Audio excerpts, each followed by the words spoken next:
शारदा, जैसा कि इसका शॉर्ट फॉर्म है SHARDA, इसकी फुल फॉर्म भी थोड़ी सी अलग तरीके की है। यहाँ पे फर्स्ट जो अल्फाबेट है आपका S फॉर स्कूल, फिर 3 अल्फाबेट आपको एक साथ लेने हैं HAR, जिससे हमारा हिंदी का हर बन रहा है, और D फॉर दिन और A फॉर आए, मतलब स्कूल हर दिन आए। शारदा का full form S for school, HAR her for her, D for दिन और A फॉर आए, इसका मतलब स्कूल हर दिन आए। ये उन बच्चों से संबंधित ट्रेनिंग है जो इन्हीं कारणों से अपनी शिक्षा पूरी नहीं कर पाते हैं और वो ड्रॉप आउट की श्रेणी में चले जाते हैं। यहाँ पे ड्रॉप आउट को भी 2 तरीके से डिफाइन किया गया है। एक वह बच्चे जो कभी स्कूल ही नहीं गए, जिन्होंने कभी स्कूल का मुंह नहीं देखा, और एक उन बच्चों की श्रेणी है जो स्कूल तो आए लेकिन किन्हीं कारणों से 30 दिन लगातार या 45 दिन लगातार एब्सेंट होने की वजह से वो ड्रॉप आउट की श्रेणी में चले गए। आज हम नए उसकी बात करें तो 30 days continuously without any information अगर बच्चा एब्सेंट हो रहा है तो वो आपकी जो है ड्रॉप आउट की श्रेणी में आ रहा है। छोटे मोटे जो आपकी एब्सेंटीज हैं, जैसे बच्चा 3 दिन कंटिन्यूअस एब्सेंट हो रहा है, तो आपको अपने विद्यालय स्तर पर, आपके अपने स्तर पर स्वयं के प्रयासों से उस बच्चे को विद्यालय आने के लिए प्रेरित करना है। अगर वो 7, 8, 10 दिन तक भी हो रहा है तब भी आपको अपने प्रयासों से आप स्वयं स्कूल मतलब बच्चों के घर जा करके, घर पे संपर्क करके, या अभिभावकों से संपर्क करके, या SMC को एक्टिव करके, या आप प्रधानों से संपर्क करके एनी हाउ उन बच्चों को लाने का प्रयास आपको करना है।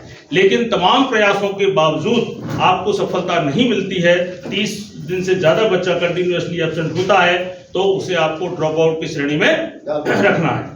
छोटी छोटी एब्सेंटीज पे आपको उन बच्चों के लिए छोटे छोटे रेमेडियल टीचिंग के माध्यम से उस बच्चे को अपडेट कर उसको मुख्य धारा से जोड़ने का प्रयास आपको करना है। ड्रॉप आउट का कारण कुछ भी क्यों न रहा हो, चाहे उसके पारिवारिक पृष्ठभूमि रही हो, या बच्चे की अज्ञानता रही हो, या किन्हीं कारणों से भी वो ड्रॉप आउट रहा हो, आपका और हमारा काम उनको प्रत्येक वर्ष उन्हें एक सर्वे करना है। आपका जो भी आपके विद्यालय के अंडर में जो भी गांव या जो भी बच्चे आते हैं, एक सर्वे करना है, चिन्हित करना है, चिन्हित करके उसको अपने एक छोटा सा रेमेडियल पाठ्यक्रम तैयार किया गया है सरकार द्वारा, उसको आपको कराना है और बच्चे को मुख्य धारा से जोड़ना है। आप और हम सभी जानते हैं कि किसी भी देश के विकास के लिए शिक्षा बहुत ही महत्वपूर्ण स्थान रखती है।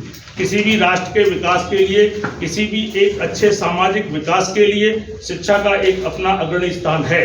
इसी को ध्यान में रखते हुए हमारी भारत सरकार, उत्तर प्रदेश सरकार ने RTF 2009 के अंतर्गत उन सभी बच्चों को 14 वर्ष तक की अनिवार्य निःशुल्क शिक्षा का प्रावधान किया गया है। ये उन बच्चों का अधिकार है, यानी कि हमारा देश का प्रत्येक बच्चा, जिस बच्चे ने भी इस हिंदुस्तान में जन्म लिया है, वो 14 वर्ष तक हर हालत में पढ़ेगा।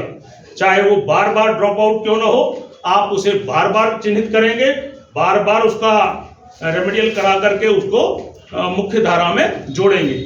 चाहे वो ड्रॉप आउट 1 बार हो, चाहे 2 बार हो, 14 वर्ष तक कितनी भी बार वो ड्रॉप आउट क्यों ना हो, उसको वर्ष के एंड में हमें अपना सर्वे करना है, चिन्हित करना है, रेमेडियल दे करके उनका मुख्य धारा में आयु के अनुसार, यहाँ पे ध्यान दिया जाए, वर्ष उसकी जो आयु है उसके अनुसार उसका एडमिशन कराया जाना है। यानी कि यहाँ पर 14 वर्ष तक के अब तो दायरा हमारा बढ़ गया 3 से 14 वर्ष तक के बच्चा हमारा अनिवार्य रूप से बेसिक शिक्षा निःशुल्क रूप से लेगा। यह हमारी और हमारी प्रदेश सरकार या भारत सरकार की जिम्मेदारी है और बच्चों का ये अधिकार है। देखिए, गांव की, क्योंकि हम लोग ग्रामीण अंचलों से जुड़े हुए हैं, हमारे विद्यालय ग्रामीण अंचलों में बसे हुए हैं, बच्चे हमारे ग्रामीण अंचलों से हैं, तो वहां पर ड्रॉप आउट के तमाम कारण हो सकते हैं। एक बेस्ट अध्यापक, एक बेस्ट प्रधानाध्यापक उस विद्यालय का वह कहलाएगा कि उन बच्चों से उसका व्यक्तिगत संपर्क हो, और संगठित पाठ्यक्रम से तात्पर्य एक ऐसा पाठ्यक्रम जो 100% रेगुलर बच्चों जैसा नहीं है, उसमें से जो इंपॉर्टेंट टॉपिक्स हैं उनको लेकर के एक छोटा सा पाठ्यक्रम बनाया गया है, जिसमें प्रत्येक विषय की पढ़ने की बात नहीं कही गई है।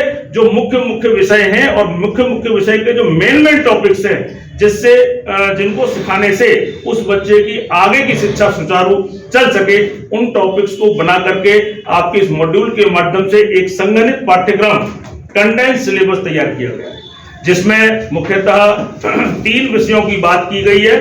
कक्षा 1, 2, 3 के लिए हिंदी और मतलब भाषा और गणित, और बाकी जो 3, 4, 5 के 1 और 2 के लिए भाषा गणित, और 3, 4, 5 के लिए भाषा गणित के साथ साथ हमारा परिवेश यानी कि पर्यावरण या हमारा परिवेश सब्जेक्ट को भी इंक्लूड किया गया है।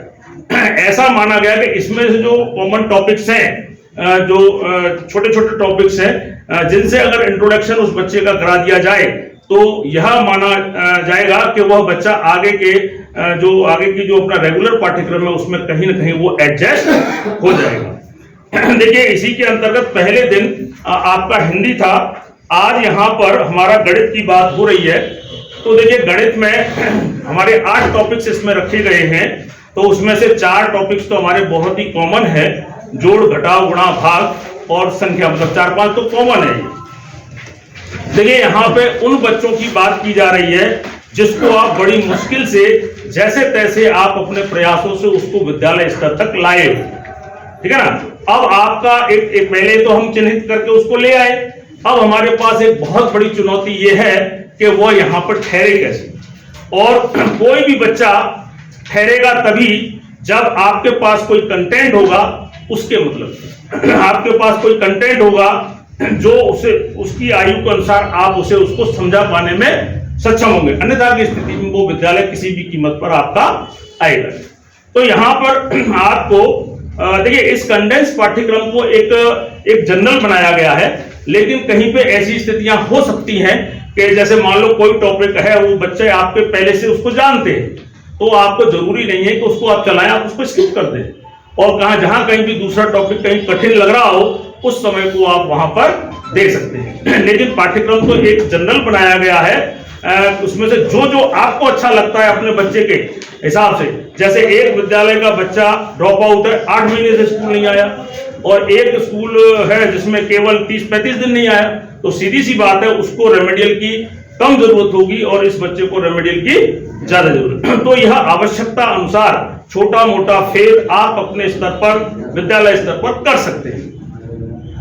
बात करता हूं मैं गणित की, तो गणित में सबसे पहला टॉपिक है हमारा संख्या पद्धति, संख्याएं। देखिए, संख्या आमतौर पर बच्चा व्यवहारिक संख्या को जानता है, हो सकता है वो मैथमेटिकल नंबर्स को न जाने, संख्या के आंकिक उसको न जाने, क्योंकि बच्चा आपके पास लगभग 4 से 5 साल समाज में रहने के बाद आता है।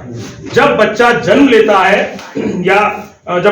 लेता है तो वो कहीं ना कहीं अपनी भाषा को जाने अनजाने में, खेल में, ट्रायल एंड एरर बेस पर वो सीखता है, और भाषा या तो उसकी मजबूरी मान लीजिए, वो कहीं ना कहीं अपनी बात को व्यक्त करने के लिए इशारा या संकेत, वह भी एक तरह की हमारी सांकेतिक भाषा है।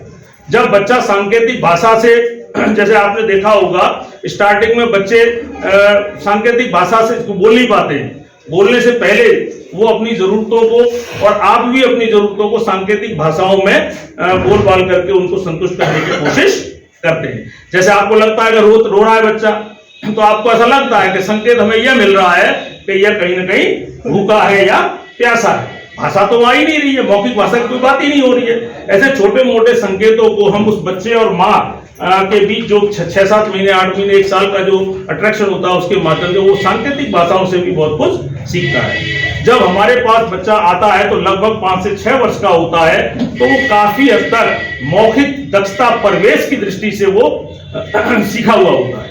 बोलना लगभग वो जानता है, और अमूमन 5-7 तक की गिनतियां भी वो कहीं ना कहीं व्यवहारिक रूप से सीख करके आता है, क्योंकि 5-7 तक की गिनतियों का उसका तब तक पाला पड़ चुका होता है, कोई लेन देन के माध्यम से, टॉफी वॉफी लेने के माध्यम से, या इस तरह के माध्यम से लगभग 7-8 तक की गिनती का ज्ञान उसे मतलब सामाजिक ज्ञान होता है। उसको मैथ्स की संख्याओं के बारे में जानकारी नहीं होती है, 5 कैसे लिखा जाता है, 5 कैसे लिखा जाता है, 6 का संकेत क्या है, वो सब उसको नहीं मालूम है।